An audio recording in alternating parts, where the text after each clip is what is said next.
हाय students, मैं C R Sharma, chairman VSI Jaipur. CA final नवंबर 23 का रिजल्ट आ गया है और इसमें जो बच्चे क्लियर हुए हैं, मेरी और वीएसआई फैमिली की तरफ से उनको बहुत बहुत शुभकामनाएं। लेकिन आज मेरा कंसर्न उन स्टूडेंट से हैं जिन्होंने सीए फाइनल नवंबर 23 का एग्ज़ाम दिया और एग्ज़ाम क्लियर नहीं कर पाए। और वो बच्चे आज ऐसी सिचुएशन में खड़े हैं कि वो देख रहे हैं कि क्या करें क्या नहीं करें, और हमारा पर्पज़ पूरा नहीं हो रहा। कई बच्चे तो इसमें ऐसे हैं जो 10-10 12 अटैम्प्ट दे रहे हैं और अभी तक भी क्लियर नहीं कर पाए हैं। तो आज मैं कुछ 2-3 चीज़ें डिस्कस करूँगा। एक तो ये है कि अगर किसी ने एक ग्रुप क्लियर कर रखा है तो अब उसको क्या क्या करना है, या जिसने सेकंड ग्रुप कर रखा है उसको क्या क्या देना है, या कुछ सब्जेक्ट एग्जेम्प्टेड है तो बाकी क्या करना है, यानी कौन से पेपर करने हैं, एक तो ये डिस्कस करूंगा। दूसरा है कि अब जो सब्जेक्ट्स में नई स्कीम की वजह से जो चेंजेज आया है सिलेबस में, तो उसमें बच्चे कंफ्यूज हो रहे हैं कि यार हमें दूसरी क्लासेज ज्वाइन करनी चाहिए नहीं करनी चाहिए। और आप देखोगे कि ये काफ़ी मतलब लोग कह रहे हैं कि यार चलो अच्छी अपॉर्चुनिटी है, क्लासेस सेल कर दी जाए। तो आपको ज़्यादा कन्फ्यूज होने की जरूरत नहीं है, इसके बारे में भी अभी डिस्कस करने वाला हूँ। और आप क्या गलतियाँ कर रहे हो, जैसे मैं बच्चों से टच में रहता हूँ, जो बच्चे फेल हुए हैं उनसे मैंने बहुत सारी कमियाँ आइडेंटिफाई करे, जो मिस्टेक्स कर रहे हैं वो भी मैं डिस्कस करूँगा, और क्या करना चाहिए जिससे कि आपका एग्जाम क्लियर हो जाए। ये 4 चीज़ें मैं आपसे डिस्कस करूँगा, तो आप एंड तक बने रहिए। और ये वीडियो बहुत इंपॉर्टेंट है, अपने दोस्तों को भी शेयर कीजिए, स्पेशली उनको जो वास्तव में क्लियर नहीं कर पाए हैं और उनके हमेशा लूटते रहते हैं। तो ऐसे लोग बच्चों को तो ये देखना बहुत ज़रूरी है। तो सबसे पहले कि आपने अगर ग्रुप 1 कर रखा है तो अब क्या करना है, ग्रुप 2 कर रखा है तो क्या करना है, या ग्रुप 1 और 2 के साथ साथ में कुछ सब्जेक्ट में एग्जाम्शन और है, जैसे ग्रुप 1 क्लियर कर रखा है सेकेंड में कुछ एग्जाम्शन है, या सेकेंड कर रखा है फर्स्ट में कुछ एग्जाम्शन है, तो क्या करना चाहिए। तो पहली बात तो देखो, यहाँ पे जो ओल्ड स्कीम के जो सब्जेक्ट थे आपके, इसमें 1 to 4 8 पेपर थे और 5 to 8 यानी टोटल 8 पेपर थे। ये आईसीआई का नोटिफिकेशन है, जो अनाउंसमेंट है, जो अगस्त 23 में आया हुआ है। आप आईसीआई के अनाउंसमेंट में जाके भी देख सकते हो उसको। अब इसके अगेंस्ट में जो करस्पॉन्डिंग पेपर की एग्जाम्शन मिली हुई है, ये मिली हुई है कि सब जिसका एफआर क्लियर है। अब ये क्लियर कब माना जाएगा, 2 सिचुएशन में क्लियर माना जाएगा। जैसे मान लो या तो पूरा ग्रुप पास हो जाए, चाहे फिर 40 मार्क्स आए कि सब्जेक्ट में किसी में 80 आए, यानी ग्रुप पूरा पास हो जाए तो वो सब्जेक्ट पास माना जाएगा। या अगर मान लो कोई सब ग्रुप पूरा पास नहीं हुआ है तो वो सब्जेक्ट पास माना जाएगा जिसमें एग्जाम्शन यानी मोर देन 60 मार्क्स आए हुए हैं तो एग्जाम्प्टेड को माना जाएगा, तो ये पास माना जाता है। तो कहने का मतलब है कि अगर आपका ग्रुप फर्स्ट पास हुआ है या एफआर में एग्जाम्शन है तो एफआर एग्जाम्प्ट हो जाएगा, या एसएफएम की जगह एएफएम एग्जाम्प्ट हो जाएगा, एडवांस ऑडिटिंग की जगह एडवांस ऑडिटिंग एग्जाम्प्ट हो जाएगा, कॉर्पोरेट एंड इकोनॉमिक लॉ की जगह जो सेल्फ पेस मॉडल है वो एग्जाम्प्ट हो जाएगा, वो नहीं देना पड़ेगा आपको। इसके अलावा एसएमपी की जगह सेल्फ पेस मॉड्यूल एग्जाम्प्ट हो जाएगा, इलेक्टिव की जगह आपका इंटीग्रेटेड बिजनेस सॉल्यूशन एग्जाम्प्ट हो जाएगा, और डीटी की जगह डीटी और आईडीटी की जगह आईडीटी एग्जाम्प्ट हो जाएगा। अब जैसे इसको और क्लैरिफाई करते हैं तो ये अगले पेज में आता है कि ये देखो आपको दे रखा है कि जिस स्टूडेंट ने ये फर्स्ट ग्रुप क्लियर कर रखा है उसको क्या क्या करना है, कौन कौन से एग्जाम्शन है और क्या क्या करना है, ये भी डिस्कस करते हैं अपन। जैसे यहां पे अगर किसी बच्चे का एफआर क्लियर है तो एफआर क्लियर मान लिया जाएगा, एसएफएम है तो एफएम क्लियर मान लिया जाएगा, एडवांस ऑडिटिंग है तो एडवांस ऑडिटिंग, और कॉर्पोरेट लॉ है तो सेल्फ पेस मॉड्यूल। यानी इसको करना क्या है, तो इसको सेकंड ग्रुप के तीनों पेपर करने हैं, डीटी, आईडीटी और इंटीग्रेटेड बिजनेस सॉल्यूशन, तीनों पेपर पास करने पड़ेंगे। और जो सेल्फ पेस मॉडल है उस सेल्फ पेस मॉडल में एसएमपी करना पड़ेगा। तो यानी 4 पेपर करने पड़ेंगे, जो इसको 2 सेल्फ पेस मॉड्यूल है, 2 सेल्फ पेस मॉड्यूल में से 1 एग्जाम्प्ट हो जाएगा और ये 3 पेपर देने हैं। अब कई बच्चों को कन्फ्यूजन ये है कि मान लीजिए किसी बच्चे का ग्रुप 1 पास है और उसका इलेक्टिव एग्जाम्प्ट है, तो इसका मतलब है कि इसमें फिर ये केवल डीटी और आईडीटी 2 ही पेपर देने पड़ेंगे उसको, और दोनों में 50% मार्क्स चाहिए। ओवरऑल 50% चाहिए और इंडिविजुअल सब्जेक्ट में 40% मार्क्स चाहिए। और मान लो ये फर्स्ट ग्रुप एग्जाम क्लियर्ड है और साथ में इसका DT एग्जाम है, तो उस केस में यानी इसमें मोर देन 60 मार्क्स आए हुए हैं, तो फिर ये 2 पेपर देने पड़ेंगे। और मान लो उसका फर्स्ट ग्रुप क्लियर है प्लस DT में एग्जाम्पशन है, DT का मतलब मोर देन 60% मार्क्स आए हुए हैं IDT में, तो फिर इसको ये 2 पेपर देने पड़ेंगे। तो कहने का मतलब है कि आपको पेपर्स में एग्जाम्पशन कब है, जब या तो पूरा ग्रुप क्लियर हो गया तो उसकी वजह से जो पेपर मिलने वाले वो एग्जाम्प्ट हो जाएंगे, या फिर अगर ग्रुप क्लियर नहीं हुआ है तो किसी में मोर देन 60 मार्क्स है यानी एग्जाम्प्टेड है तो वो पेपर एग्जाम्प्ट हो जाएगा। इसी तरीके से अगर किसी बच्चे का ग्रुप 2 पास है, ग्रुप 2 पास का मतलब है SMP है, इसकी जगह सेल्फ पेस मॉड्यूल एग्जाम्प्ट हो जाएगा, इलेक्टिव की जगह इंटीग्रेटेड बिजनेस सॉल्यूशन एग्जाम्प्ट हो जाएगा, DT की जगह DT और IDT की जगह IDT एग्जाम्प्ट हो जाएगा। फिर देना क्या क्या है, FR देना है, AFM देना है, एडवांस ऑडिटिंग देना है, यानी ग्रुप फर्स्ट पूरा ही करना है।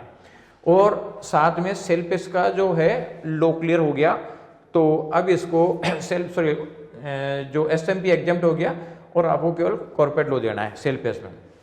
अब मान लो किसी का सेकंड ग्रुप क्लियर है, साथ में FR एग्जाम्प्ट है, तो केवल 2 पेपर देने हैं। अगर सेकंड ग्रुप क्लियर है और ये SFM एग्जाम्प्ट है तो आपको ये 2 पेपर देने पड़ेंगे। तो इस तरीके से आपको देखना है। तो एक तो ये चीज है। अब दूसरा इश्यू इसमें आता है कि हमारे को सब्जेक्ट्स में थोड़ा थोड़ा चेंजेज आ गया, तो उसका क्या करें। तो आपको कोई मार्केट से क्लासेज लेने की जरूरत नहीं है, क्योंकि क्लासेज के तो ऐसे ऑफर मिलेंगे आपको कि कितना डिस्काउंट पे क्या है क्या नहीं है, आपको ले लेनी चाहिए। लेकिन देखो एक ध्यान रखा, अभी आपके पास में 3.5 मंथ का टाइम अवेलेबल है, और 3.5 मंथ का टाइम जो अवेलेबल है इसमें क्लासें आप लेते हो और साथ में फिर आप रिवीजन भी करते हो, तो रिवीजन करने का टाइम नहीं मिलेगा।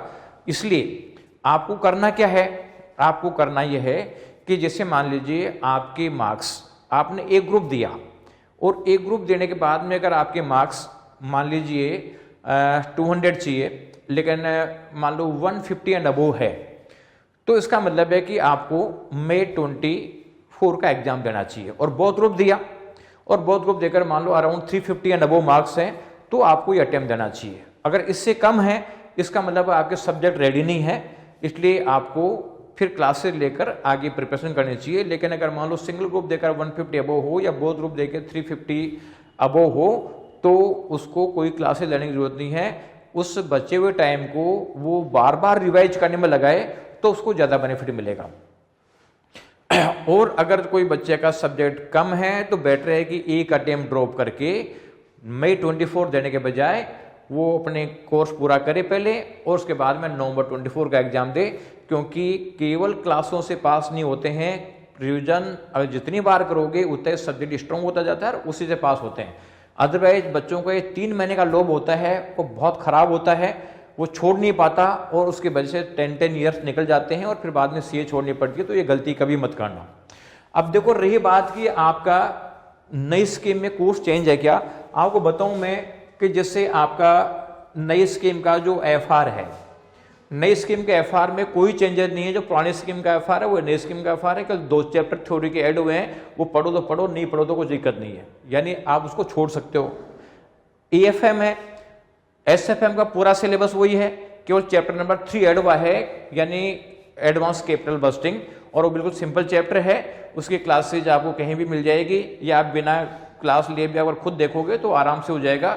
वो इंटरमीडिएट के सिलेबस से आपने पढ़ रखा हो, उसमें काफ़ी चीज़ें कवर्ड है ऑलरेडी। इसके अलावा ऑडिटिंग है, ऑडिटिंग में थोड़े बहुत चैप्टर हटे हैं और कुछ चीज़ें ऐड हुई है, लेकिन उसके लिए आपको ट्यूशन पढ़ने की रिक्वायरमेंट नहीं है। उसके लिए बेटर है कि आप नया मॉड्यूल मंगाएं और नए मॉड्यूल से उसका प्रिपरेशन कर लें, तो पर्पस सोल्व हो जाएगा। आप क्लासें लेते रहोगे तो क्लासें लेते रह जाओगे, उससे कोई पर्पस सोल्व नहीं होगा। क्लासों को तो सेल करने वालों को सेल करना ही है, उनको उनका पर्पज अलग है, आपका पर्पज अलग है। आपका स्टडी में आपका टाइम लगना चाहिए। इसके अलावा देखो जो DT और IDT है, पहले वाली ये कोई फर्क नहीं है, कोई एक आध छोटे छोटे चैप्टर ऐड हुए हैं इनमें, वो उसको छोड़ भी दोगे तो कोई दिक्कत नहीं है। इंटीग्रेटेड बिजनेस सॉल्यूशन है, तो वो आपके जो 5 पेपर है प्लस 2 सेल पेस मॉड्यूल है, तो 7 पेपर करोगे तो इंटीग्रेटेड बिजनेस सॉल्यूशन भी ऑटोमेटिक हो जाएगी। इसलिए आपको क्लासेस लेनी है कि नहीं लेनी है, ये डिपेंड करता है आपके कितने मार्क्स हैं कितने नहीं है, उस पर डिपेंड करता है। अब तीसरा चीज़ मैं डिस्कस करता हूं कि बच्चे क्या क्या गलतियां कर रहे हैं। तो बच्चे जो गलतियां कर रहे हैं, मैंने ऑब्जर्व किया, बहुत सारे बच्चों से मैं डिस्कस कर रहा हूं जो परेशान हैं और वो गलती करने के लिए मजबूर भी हैं। एक तो वो ये कर रहे हैं कि रिवीजन सफिशिएंट टाइम नहीं दे रहे। बच्चे एग्जाम से 1 महीने पहले तक तो कोर्स कंप्लीट करते रहते हैं, जबकि मैंने ऑब्जर्व किया है कि 6 महीने का टाइम, 6 मंथ का टाइम रिवीजन करने के लिए जरूरी है। जिसने 6 मंथ का रिवीजन कर लिया वो गारंटी फेल नहीं हो सकता, वो तो पास हो गया होगा। 6 मंथ में 4-5 बार रिवीजन जरूरी है। हमारे बच्चे जितने भी हैं 6 मंथ पहले हम कोर्स खत्म करा देते हैं और 4-5 बार रिवीजन जरूरी, चाहे पूरा सिलेबस करने के बजाय केवल उसका 2/3 सिलेबस ए और बी कैटेगरी कर लेगा तो पर्पस सोल्व हो जाएगा। तो एक तो यह है कि वो एग्जाम के महीने 2 महीने तक क्लासें लेते रहते हैं और बाद में रिवीजन करने का टाइम नहीं मिलता। एक तो सबसे बड़ी प्रॉब्लम ये आ रही है। दूसरी चीज ये है कि वो आईसीएआई का स्टडी मटेरियल, जो बेस्ट मटेरियल है, उसको पढ़ने के बजाय वो मार्केट के स्टडी मटेरियल, क्वेश्चन बैंक वगैरह पढ़ते रहते हैं। अब क्वेश्चन बैंक्स का भी उनका लॉजिक होता है कि साहब ये आईसीएआई के क्वेश्चन ही है, लेकिन एक चीज आपको बताऊं कि आईसीएआई के क्वेश्चन भी है तो आपको लिमिटेड क्वेश्चन ही पढ़ने हैं, यानी आपको अनलिमिटेड क्वेश्चन पढ़ने की जरूरत नहीं है। कैसे नहीं है, मैं आपको देखो एक एग्जांपल समझाता हूं। जैसे मान लीजिए कोई सब्जेक्ट है और उस सब्जेक्ट में आपके मान लीजिए आपके 600 पेजेज हैं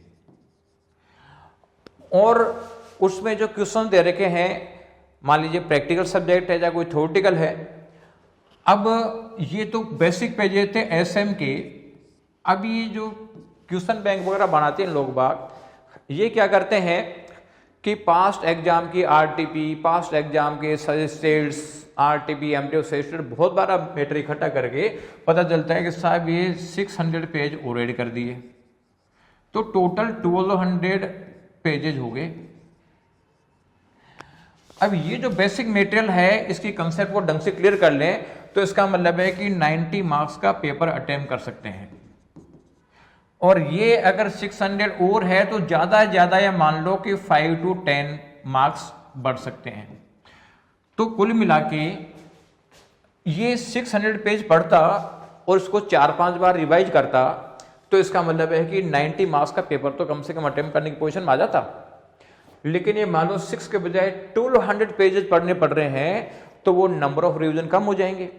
पता चलता है कि एक तो जो यहाँ पे 100% चैप्टर पढ़ सकता था, इतने क्वेश्चन की वजह से वो आधे चैप्टर ही पढ़ पा रहा है, या मान लो पूरी चैप्टर पढ़ने की कोशिश करता तो नंबर ऑफ रिवीजन कम हो रहे हैं, और नंबर ऑफ रिवीजन कम हो रहे हैं तो क्वालिटी मेंटेन नहीं हो पा रही और इसकी वजह से उन बच्चों के मार्क्स नहीं आ पा रहे हैं। तो वो क्वेश्चंस बैंक करते हैं और मार्केट के जो नोट्स पढ़ते हैं उसकी वजह से उनका सारा टाइम जो खराब हो जाता है और पूरा मटेरियल वो पढ़ नहीं पाता है और उसका कॉन्फिडेंस बिल्टअप नहीं हो पाता है। और बेसिक मटेरियल में जितने क्वेश्चन कवर हो सकते हैं, एडिशनल ये मान लीजिए कि मार्जिनल यूटिलिटी उसकी बहुत कम होती जाती है, उसमें बहुत ज़्यादा मटेरियल पढ़ने में बहुत कम चीज़ें मिलती है। इसलिए बेटर है कि आप इन चीज़ों पर फोकस करेंगे तो ज़्यादा मार्क्स लाएंगे। इसके अलावा एक गलती देखने में आई है कि साहब जब एग्जाम होता है तो एग्जाम में बेसिक टारगेट होता है कि जितनी बार हम रिवीजन कर रहे हैं तो मेन चीज़ों को आइडेंटिफाई कर रखा है, उनको निशान लगा रखा है, बस उसी को रिवाइज करना होता है। लेकिन बच्चे क्या करते हैं कि उस पीरियड में बहुत सारे जो लोग हैं वो रिवीजन क्लासेस लेते हैं, मैराथन लेक्चर लेते हैं, बहुत सारी चीज़ें ऐसी करते हैं कि जिसकी वजह से नए नए क्वेश्चन डालते हैं। बच्चों को लगता है यार ये पढ़ लो बाकी सब छोड़ दो। तो जो चीज़ें आपने निशान लगा रखी है उनको रिवाइज करके एग्जाम में जाने का टाइम होता है, उसके बजाय आप लोग ये दूसरों पे डिपेंड रहते हो तो दूसरों पे डिपेंड रहने से पर्पस सोल्व नहीं होता। यानी आपको आगे बढ़ना है तो आपको स्ट्रॉन्ग बनना ही पड़ेगा। आप स्ट्रॉन्ग नहीं बनोगे, दूसरों पे डिपेंड रहोगे तो दूसरों के बेसिस पे आप आगे नहीं बढ़ सकते। आपको अपना खुद का स्टैंड डेवलप करना पड़ेगा, जब जाके पर्पस सोल्व होगा। तो अब क्या करें जिससे कि पास हो जाएं? तो देखो, पास होने का कोई शॉर्टकट नहीं होता है। आप सोचोगे यार ये 24 घंटे की लेक्चर क्लास देख ली, रिवीजन क्लास देख ली, मैराथन देख लिया और पास हो जाएंगे। अगर ऐसा होता तो फिर सारे लोग पास हो रहे होते। और आप भी एक जज करना कि जो मैंने बताए हैं कि साहब आपका कोर्स 5 बार रिवाइज हुआ क्या, 6 महीने पहले कोर्स खत्म हो गया क्या, आपने रिवीजन लेक्चर देखे क्या, मैराथन लेक्चर देखे क्या, क्वेश्चन बैंक किए क्या, ये सारी गलतियां करी है। आप निशान लगा के रखना और ये गलतियां करी है जो सारी के सारी फेल कराने के लिए सफिशिएंट है। पास कब होंगे?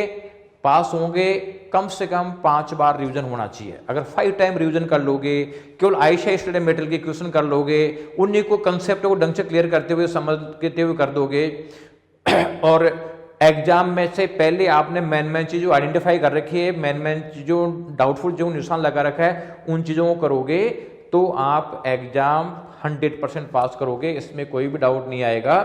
तो आप लोग ये गलतियां नहीं करें और इन गलतियों को करने के बजाय आप अपने पास होने पर ध्यान रखें।